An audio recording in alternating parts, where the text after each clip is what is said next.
12th, 2020 order suspending certain provisions of the Open Meeting Law, GL 30A, Section 18, the governor's March 15th, 2020 order imposing strict limitations on the number of people that may gather in one place.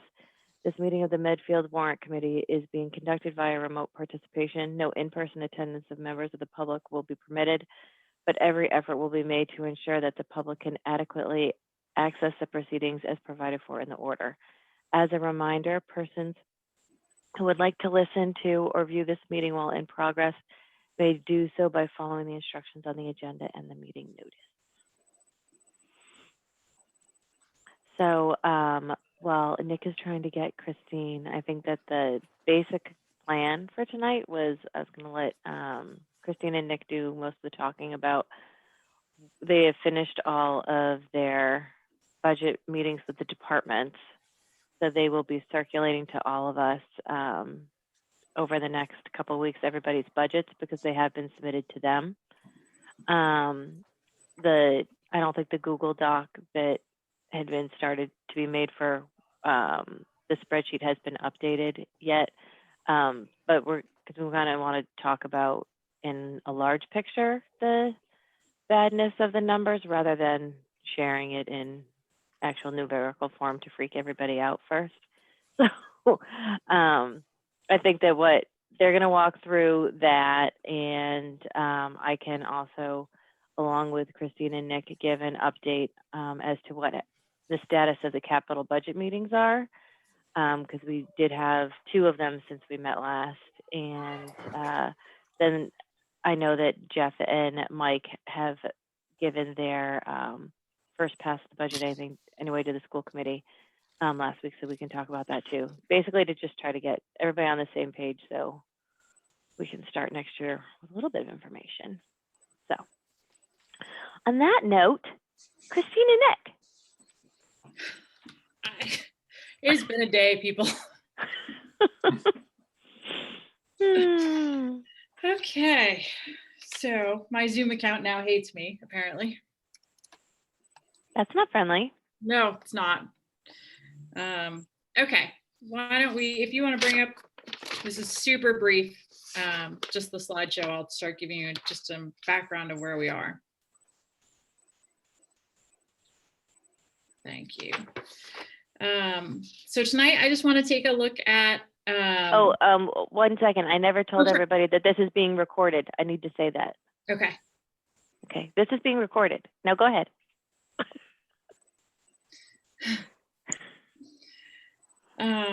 Okay, so tonight I just want to update everybody on where we are in fiscal year 21. I think we can actually, for a little while, stop talking about fiscal year 20 and drop that off our radar, which is good. So just give an update on where we are in 21 and then some of what we're working on for 22. And I know that Jeff and Michael have a brief discussion about their 22 budget as well. Okay, next slide. So as we talked about earlier, we continue to use our CARES funding for any eligible COVID related expenses. Those are unbudgeted expenses that were in fiscal year 21. The good news that we found out yesterday, it's being reported widely, but we don't have any guidance from the state yet, is that they're actually going to extend CARES through December 31st of 2021. This is good news for us because as hard as we are trying, I know Michael and Nick have been working on this for weeks and weeks now. We don't have all of our answers from FEMA yet. So until we have that, there was the potential for leaving money on the table. For example, having to spend it by December 30th, FEMA could let us know on January 2nd that they approved some of the items that we submitted, and it would, say put $50,000 back on the table. So having that extended and being able to spend it till December 31st of 2021 gives us a lot more flexibility in meeting the needs of the schools and making sure we don't leave any of that money on the table. So the state has signed the budget on December 11th. As per usual, they promised us it would be the week of Thanksgiving and they were late. In order to balance their budget, they used $1.7 billion from the rainy day fund. They have left money in that rainy day fund, which we assume we're going to see used for fiscal year 22.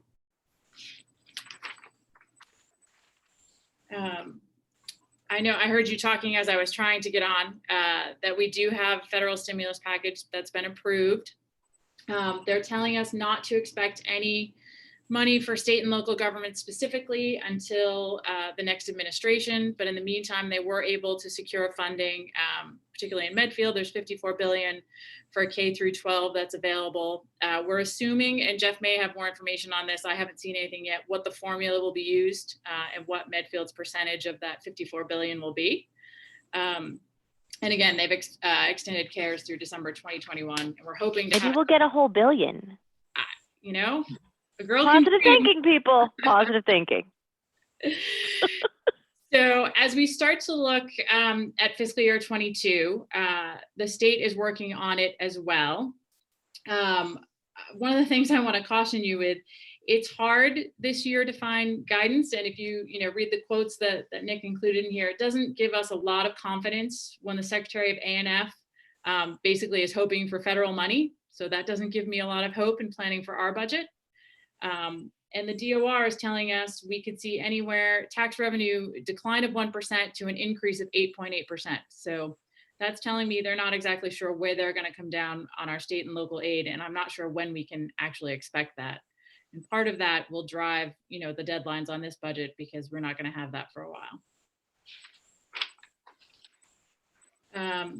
Just to, refresh everybody's memory, and I'm sure everybody's tired of hearing me talk about it. As we look to 22, we have to remember the things that we did in order to balance fiscal year 21. And we have to make sure we're not going to have all of those tools available to us in fiscal year 22. And part of that is we need to make sure we're looking out for two things in terms of our financial policy. We anticipate going out to bond to borrow for the new elementary school. And we also have to recognize that in fiscal year 23, we're going to start the year losing that $1 million of revenue from the MSBA account. So we need to be cautious on our financial policy for fiscal year 22. So I just want to bring that to everybody's attention. In terms of state aid, our anticipation at this point, nothing has changed since we last talked about a month ago. We're still planning on a level fund for fiscal year 21. I did talk to Senator Feeney and Rep. Garlick, and I have not had a chance to talk to Rep. Dooley yet as to what we can expect, especially with Denise Garlick on the Ways and Means. I'm hoping we can get some insider information as to where we should be headed with our state aid amount. But at this point, we're hoping to level fund for fiscal year 22. In terms of local receipts, we are still being conservative on our estimates, but obviously with the vaccine coming out, people are starting to feel a little more hopeful about next year. I think we need to keep an eye on those local receipts and see, if we can be a little more positive, like Sharon just said, and refine our outlook. So we'll start meeting once a week with the financial team to keep an eye on where that's headed. Obviously, the governor's announcement today, reducing indoor dining to 25% does not make us feel great, but we're hoping once the vaccine's out, we can change some of that. A lot of the things that you'll see in the budget and why we're not presenting you with a line item tonight is that a lot of these are estimates, and we're not really going to be able to refine these projections until January. We're still estimating insurance, retirement, unemployment, and most of the numbers that we're relying on that, they're telling us at the earliest mid-January, we'll see some numbers on that. So until then, we're going to carry estimates for those. So to date, we have finished meeting with all of our department heads. So if the Warrant Committee wants to start talking to the department heads that you've been assigned, that would be great. Right now, we have a 2.6% increase in the budget. Our operating on town departments is actually only up 70,000, but when we put back in the COLA and the merit for our non-union that we took out last year, the only new position at this point that we're talking about is a full-time public health nurse. That brings the total town departments to a 2.6. So we did ask all of the departments to level fund. Obviously, there are some contractual obligations, non-union and non-labor contracts that we have increases for, mostly in software maintenance. So that's where we are today. A lot of this is estimates. We don't have We don't have a final on what our warrant articles will be yet. We're still working on that. Obviously, Sharon mentioned we'll give you an update on capital in a few minutes.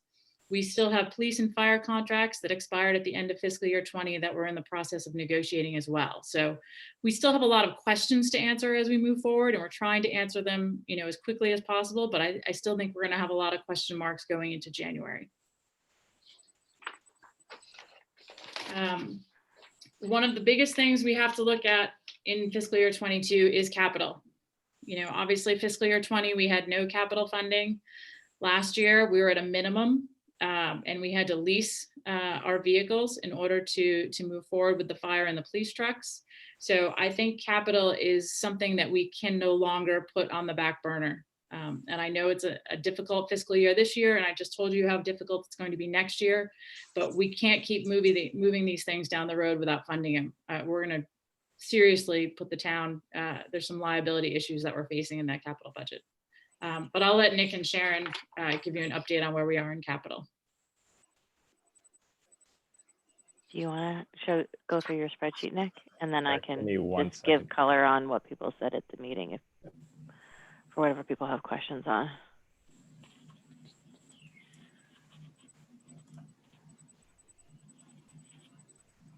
Sorry, 1 second here.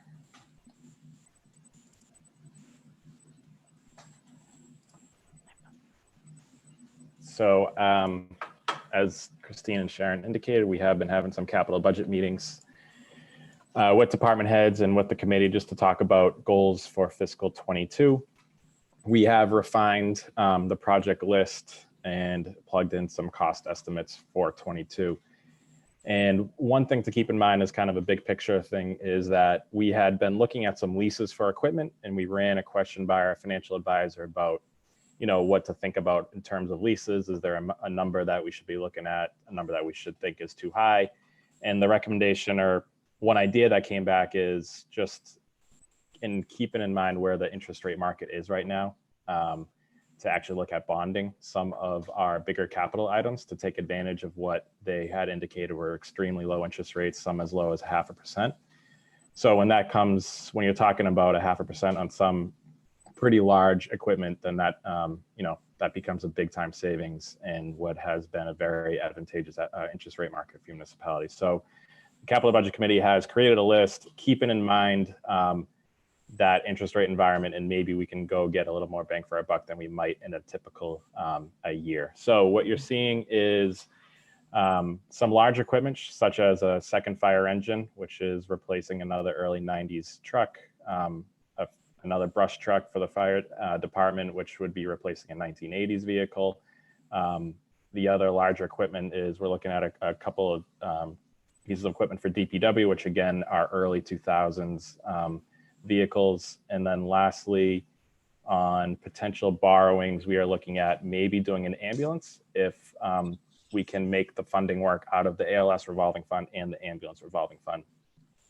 So that's why there's a lot of items on the list at this time, because we're trying to think of a way to take advantage of low interest rates and purchase some large pieces of equipment for lower than we might otherwise get to. So when you take that all into account, our general fund list is this first batch of equipment here. We're coming in at about $730,000 if we were to fund all of those requests. I think the goal for the Capital Budget Committee might be close to around 500,000, which indicates there's still a little bit of room to, a little bit of conversation to have about what would be their final recommendation. But that's where things stand at the moment. For Parks and Recreation, they've indicated that they do have some funding in their revolving fund. So the Capital Budget Committee is supportive of some of their expenses coming out of their revolving fund, as they've typically done in the past. And as I indicated, the ALS and ambulance revolving fund, we're looking towards that for a potential new ambulance. I'm happy to answer any questions on any specific pieces of equipment. Please feel free to talk to your department heads for those who have those departments. And I will upload this information into the Google Doc and get this online as well, so you folks can take a look at that. And then I just wanted to add, if anybody remembers like the larger list, that the 5-year plan, a couple of these vehicles weren't on the list for this year, but because the interest rate was so good, the Capital Budget Committee asked Christine and Nick to add them to the list, just because we may not see interest rates like this again, which is, from the end of the meeting last week, it was kind of like, well, if we could find a way to afford all of these things and they all made sense, wouldn't it be great to do it? So let's at least find out the information. The committee did not vote on anything in particular. Basically went through the list. If anyone's wondering what fell off in the no category, it wasn't much. The brush gear for the fire department is not on this list, but had been asked for. And a recycling compactor for the DPW had been asked for, but ended up in the no category for now. And there was a facilities vehicle that was a swap out because Amy is driving an old police car. So there had been a request for the last couple of years for a new car for Amy, but at the meeting, she said that she is in much dire need of the that last one on the list, the F-350, because they don't have anything to do their own plowing because that one couldn't pass an inspection. So she would rather have that one rather than her car. So her car ended up being a no, but this was kind of a replacement for that.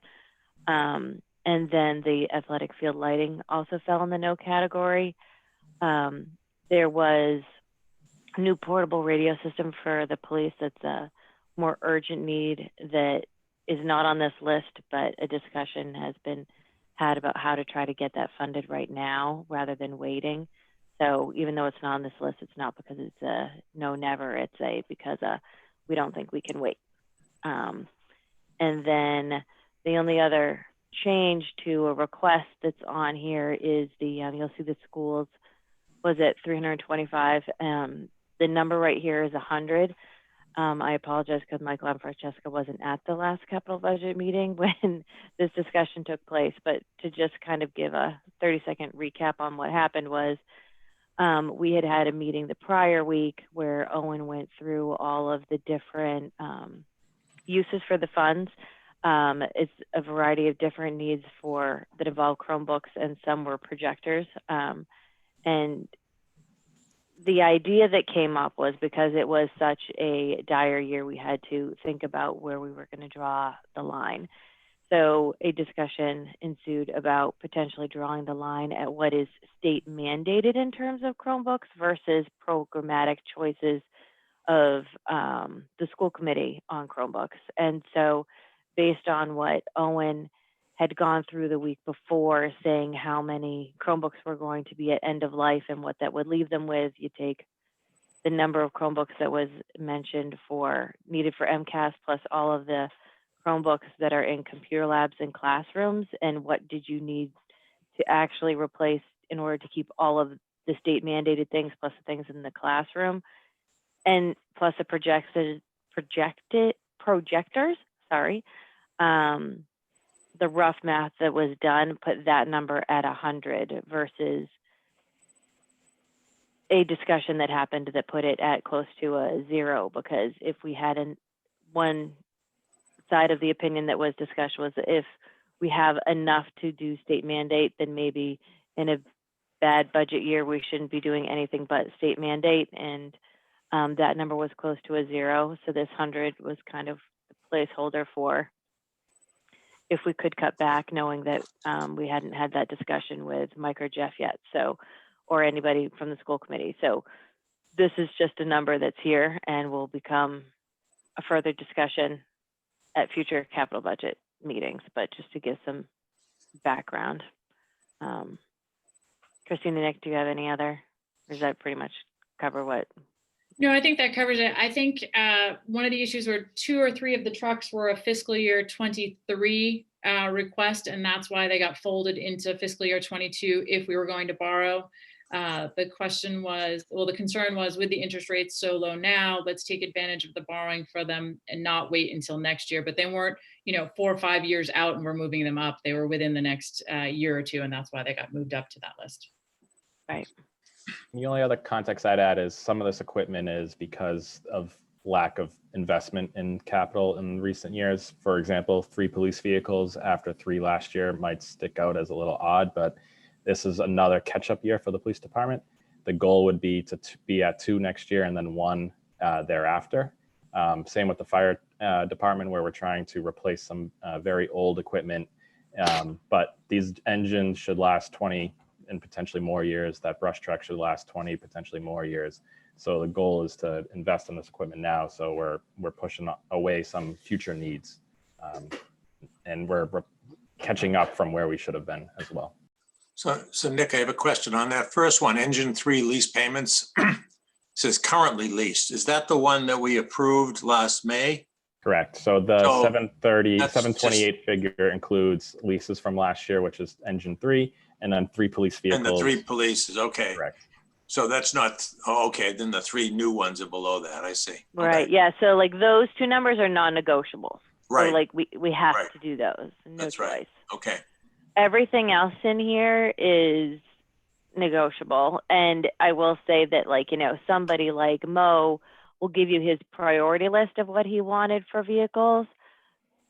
I believe this is all of the vehicles he's asked for. So this is kind of like if we could find a way to bond every single thing he wanted because it's a good interest rate, do we have room to do this? And then push is going to come to shove later when we figure out exactly what we can afford to do. Mm-hmm.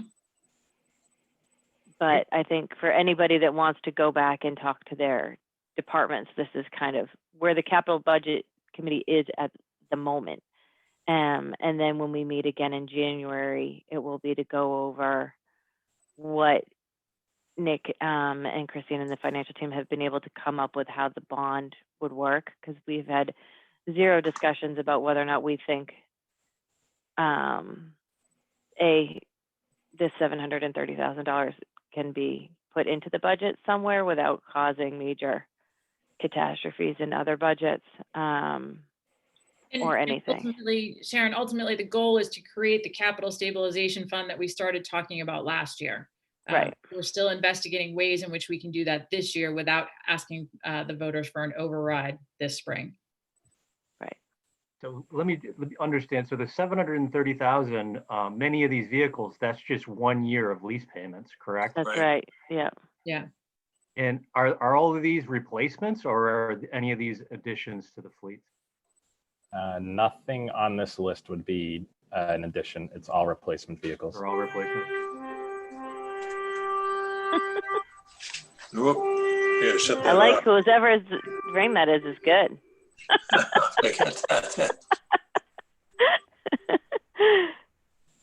Is there an inventory of the town's fleet available that, you know, like an age and make, model, all that?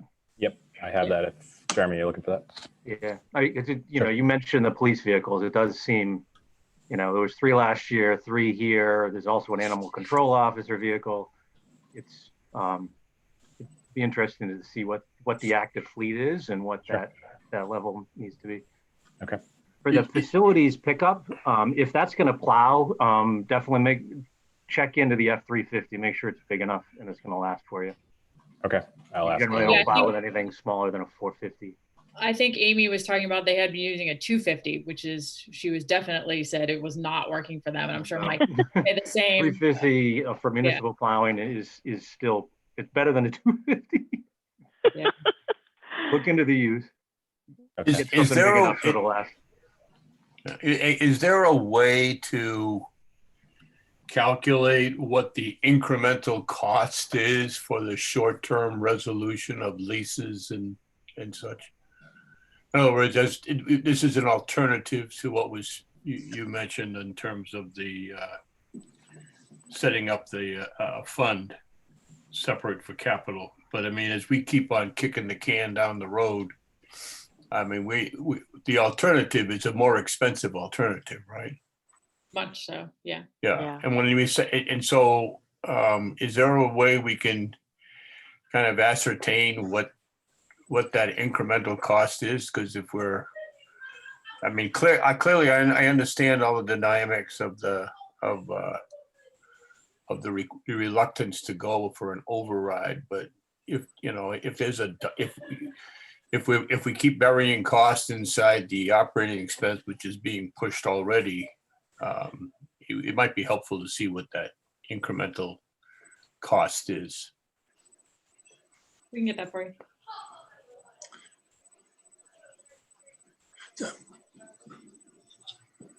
Does anybody else have any other Well, questions? I guess maybe Bob's saying the same thing differently, but when you look at this 728,000, let's say you back out the 100,000 for the schools, just because that would be pure cash as opposed to a 1 year expense as opposed to a lease. That leaves like 628,000 of P&L hit for the next couple of years, which. Yeah, you could probably back out at least another 100 because there's a couple of ones that aren't leased up top, and plus the servers for the town hall. All right, so it's still a half. say you back out 250. Right. So probably- you're back to You're like back at it's a $500,000 $500,000. It's a Right. $500,000. of continuing P&L hit. Right. Yeah. And what you're backing out is just timing. It's just Well, it a is, timing but thing. I mean, yeah, and again, and we get, and you know, some of this stuff some of these things up clearly that, and I know you're doing this on that committee, but you know, we're seeing the cost on the police vehicle and the fire for the delays that have already been put in place. So as I said, I just think it's important for us to look at this on a long-term perspective, given because the incremental operating cost pressures are not going to go away. Right. This adds to, Even when we get back to the quote, whatever the new normal is. right. Yeah. Well, if between now and when, after the new year, it'll probably be a week or two into the new year before the capital budget, we'll meet again. But if anybody has any specific thoughts on any of these things or feedback they want to offer, or if you want to circle back with your department head to ask any questions, to provide that feedback before we meet again. So just Totally welcome. as I was reading this today, the bond for a bond, are these each individual articles that have to be passed, or do we do a group of them, or? No, You can do a group. You Okay. can pass the whole capital budget like this. Okay, Yeah. and then the bonds, do they impact the debt position in terms of I was looking at when they would, one of the items that came out with the Dale Street School was the town's debt capacity. So any bonds that go in, that would reduce the debt capacity, correct? Correct. It would reduce the capacity, but it's still within the town's capacity. Oh, no, I mean, we got plenty of room. I mean, but it's going to be, as we move down the road, that the debt capacity question is going to come up in the discussion on the school and the like. So I'm just curious as to what that impact would be.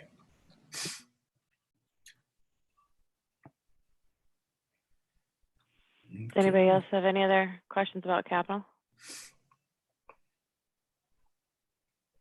Okay. Okay. Christine and Nick, did you have more, or should we have Jeff and Mike talk about schools? I think you can move on to schools. Okay. We'll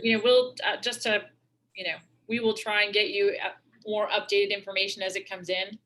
Obviously, people are just reluctant to give us their final estimates on some of the big picture items we're waiting on, including health insurance. So. Yeah. Okay. All right, Jeff and Mike.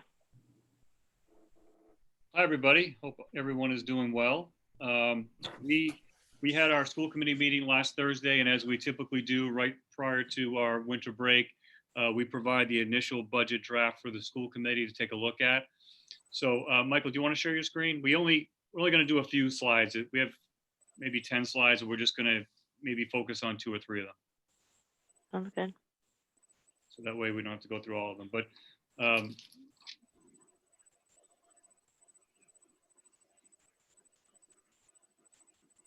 I like the use of purple. I approve.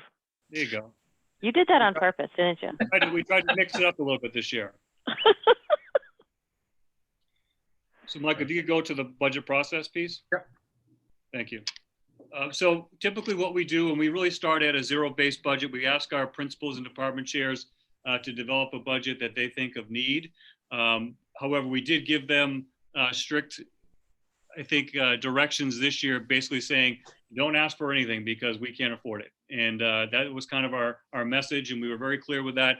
And, you know, one of the things that was difficult for us is that our non-payroll, we level funded for FY22 after being cut for FY21. So really kind of a double hit in the non-payroll area. So that they developed their budgets. We had all of our meetings with the principals and department chairs.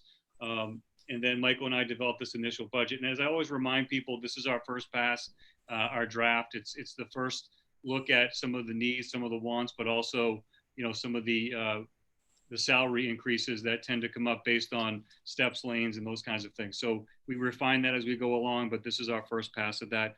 As you know, our budget hearing, our public budget hearing is always at the end of the month in January, which we'll have on the 21st this year.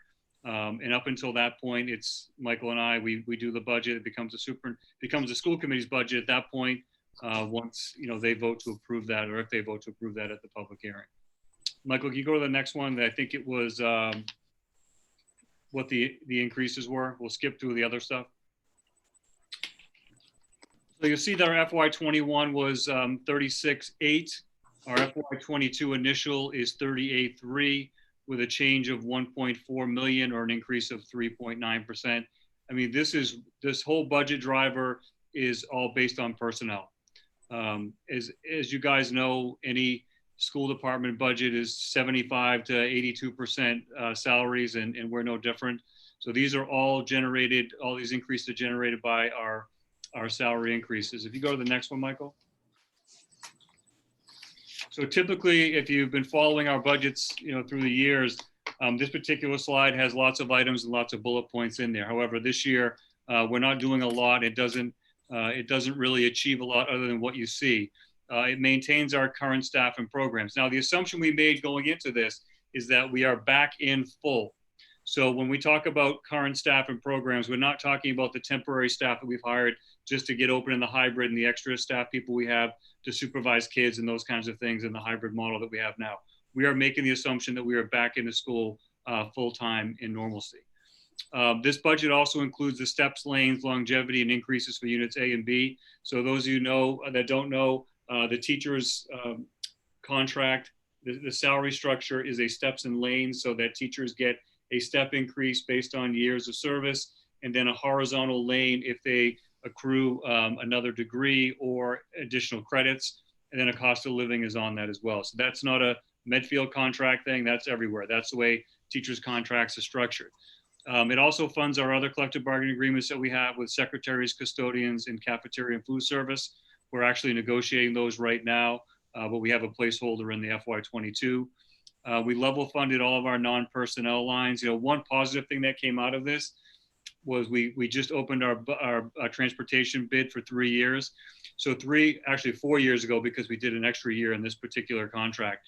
The increase to transportation in the first year was over $100,000. In the one that we just opened up, the increase to transportation was under $700. So it was an increase of $660 over what we're paying this year, which was really, really great to see, because as you know, we typically only get one bidder, and we only got one bidder again, the same bidder we've had in Medfield for 40 years. So it was nice to see that it was only an increase of that. School committee approved that contract last Thursday. But again, still a good amount of money that we're spending on transportation. We also had a conversation in school committee last Thursday that we're going to bring up again, is that it seems like an annual conversation around charging bus fees to parents, which you folks know that many communities around here do that. We have never done that in Medfield, but we're going to resurrect that conversation once again in January and February and see where that goes. And then we are looking at our new strategic plan we're going to do that next year for the next 5 years. So we're finishing up Medfield 2021 at the end of this school year, and it's time to develop another 5-year plan. So that is really the only extra that's in there. You know, the budget process is just begun, it continues, and we'll have plenty of meetings with you folks, additional meetings with the school committee, and then our public hearing. And I guess, Christine, annual town meeting is still on for May 3rd, if long as everything goes as planned with vaccinations and everything else? As far as I know, we are set. The only thing I can think that would derail us at this point would be lack of information. But other than that, we're planning. We had a successful one outside, so I think we can do it again this year. Shouldn't be an issue. Okay, so that's really the broad brush overview where we are, the initial, and you know that typically we refine this all January, February, March to get down to a number that you guys want certainly, and we may not agree with all the time, but we get there. So that's it. Happy to answer any questions that you may have.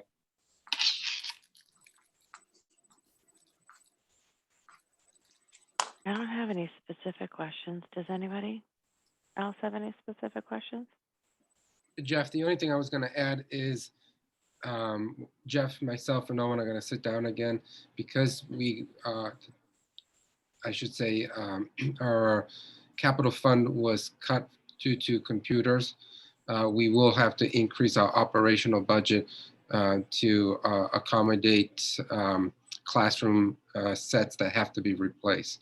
So I don't have a number for you right now. Owen's working on how many classroom desktops have to be replaced, and then we'll put that number into our operational budget. And I think that that's fine. I think part of the discussion that was coming up, and I do feel like it was a little bit of reverse of what happened last year. Like part of what got mentioned was like, what really should the Chromebooks be considered? Should they be considered capital or textbooks, right? And I think we landed on capital, but then you guys ended up having to put it in your operating last year, and that discussion kind of happened again. So I think maybe when we meet, maybe if you can get those numbers before capital meets again in January, and then we can have that discussion again about where exactly do they need to be? Because I think everybody was like, well, clearly the projectors are capital, but like, what are the Chromebooks really? Are they textbooks in your operating, or are they not? Yeah, I think it's a great discussion, Sharon. I think, last year was the first time we've ever done that, ever even considered any of the Chromebooks for capital. I know in my former district, we never considered that capital either. So I think it's a good conversation to have moving forward. Yeah, my past experience is it was always part of the expense budget.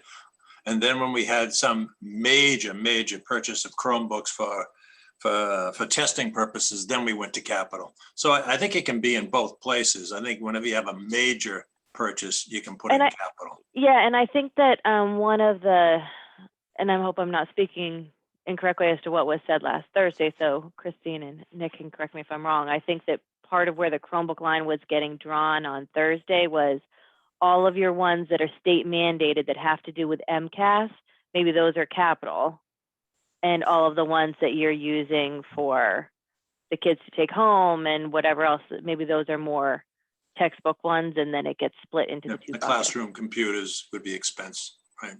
Right, and and kind of like that was the discussion that was happening, but it was the first remote COVID snow day, and Mike was very understandably busy.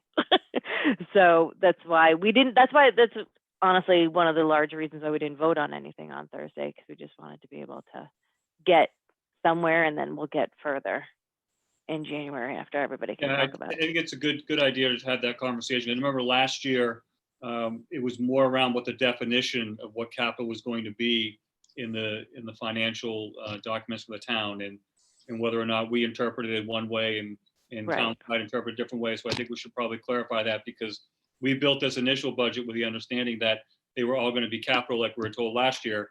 And now it looks like that may not be the case. So we kind of have to refine those numbers and possibly have a bigger number next time we're out in the public. Yeah, and I think that's fine. I think we just need to talk about which bucket they need to be in. Yep. And just not to get too far ahead of it, but you mentioned it. What is the bus cost now that you'll be discussing at your next meeting? Or what's the range of costs that you'd be involved in? Are we looking at? Are you talking about the fees, Bob, or just the overall cost? Well, I guess that what the costs are now and what the range of the fees what your conversation will be centered around. Yeah. So what we're going to do is provide some projections on what the cost, what the fees, and what they would generate to the school committee. one of the things that makes it really challenging in our structure in Medfield is because of where every kid goes through every school in Medfield. We're not neighborhood schools. You could be a parent that has a child in Wheelock and not pay a bus fee because of where you live, but have to pay a bus fee for your kid at Memorial. Right. It's all based on distance, right? So that's kind of It's complicated. It's complicated. It's the work we have to do to figure out what the actual projection would be. You could also go the nuclear route and say anybody 7 through 12 is paying a bus fee because we legally don't have to bus anyone 7 through 12. So you could say all 7 through 12 kids have to pay a bus fee and then figure out what it is K to 6. You could do it that way as well. So we're gonna do those projections again and see where what the revenues would be to offset. It's not gonna, we're not gonna be paying for lots of buses with it, but it will help. I mean, it's gonna be an offset of, say 40, 30, 40, 50, 60,000. It's not gonna be a windfall because Michael, we're paying 1.4 this year. Yeah, it's 1.4 million is the contract. Yeah, I know, and I know when I did it, the bus fees covered 2 months, 2 out of the 10 months, so about 20% of the total cost. Which is still helpful, right? Oh, very helpful. Very helpful. Yeah. Thank you. Sharon, do you want me to do a quick update where we are with our fiscal 21 Yeah, sure. expenses? Sure.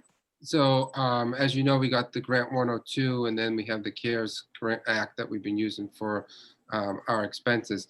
The 102 grant, we're almost, we have almost spent the entire amount, which was 565,000. Because that's coming to an end on December 30th. So we're finalizing and doing an internal audit on those. And then for the CARES Act, let me just pull that up quickly. On the CARES Act, I have that we $462,000 in either PPE or HVAC expenses. And then we submitted to Christine and Nick this week $239,726 in teacher and paraprofessional salaries. Gotcha.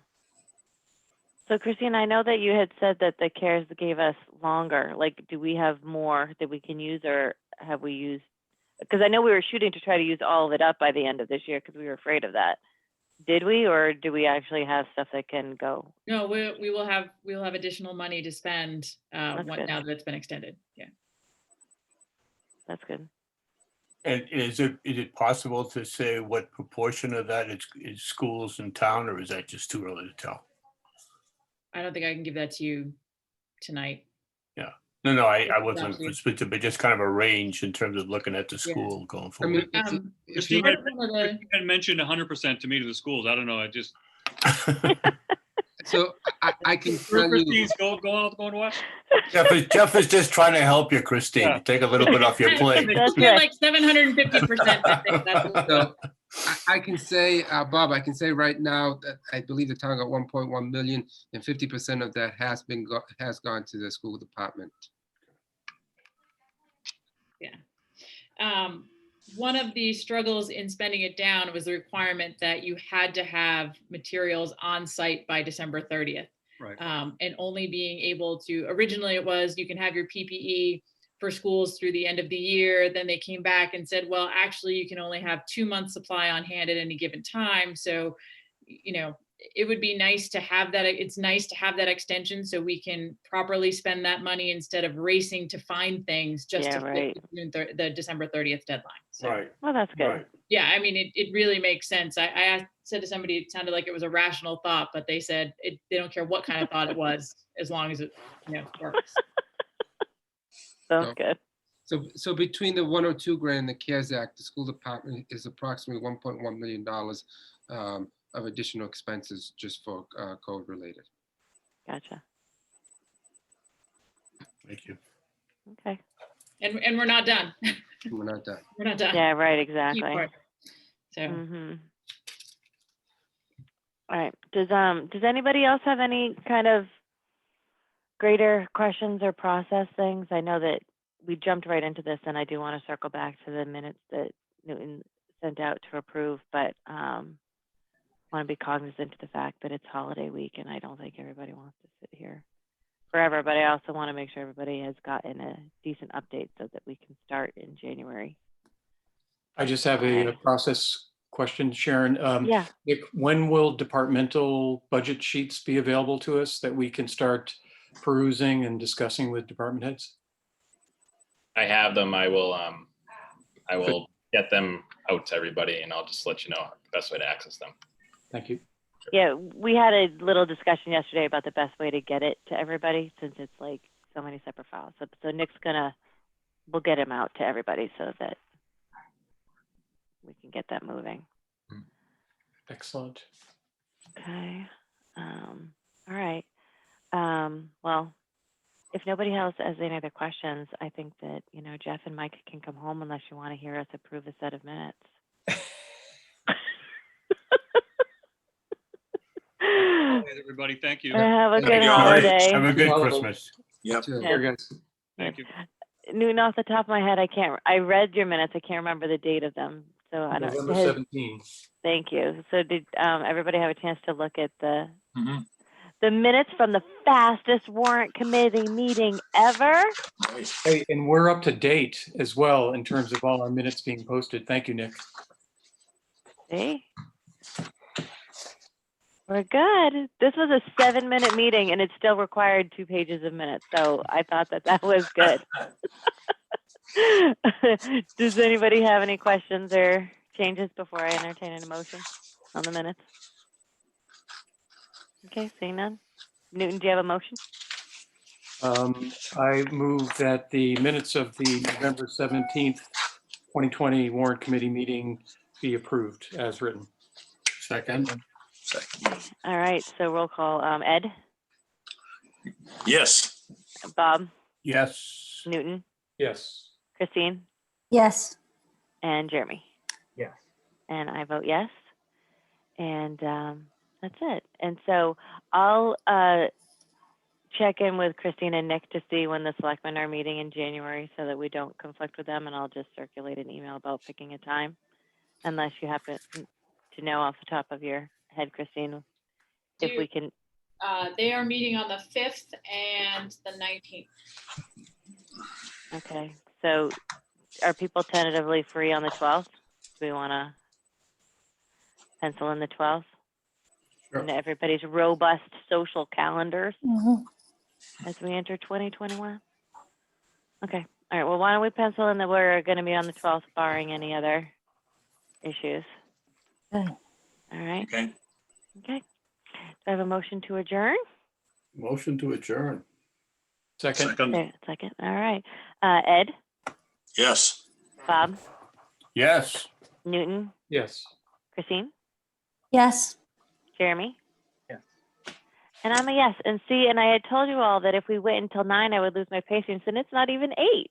Oh, how patient. Well, motion to everyone to have a happy holiday. And There you go. Second. and Second that one. and a healthy new year. Yes, Yeah. very much so. Thank All you. right. Okay, I'll see everybody in 2021. Thank Merry you. Christmas, Good night. everyone. See Happy you New later. Year. Christmas, Care. happy Bye, Thank guys. you. Bye. Stay Bye. healthy. Nick, can you send the slides around? That can't hear you.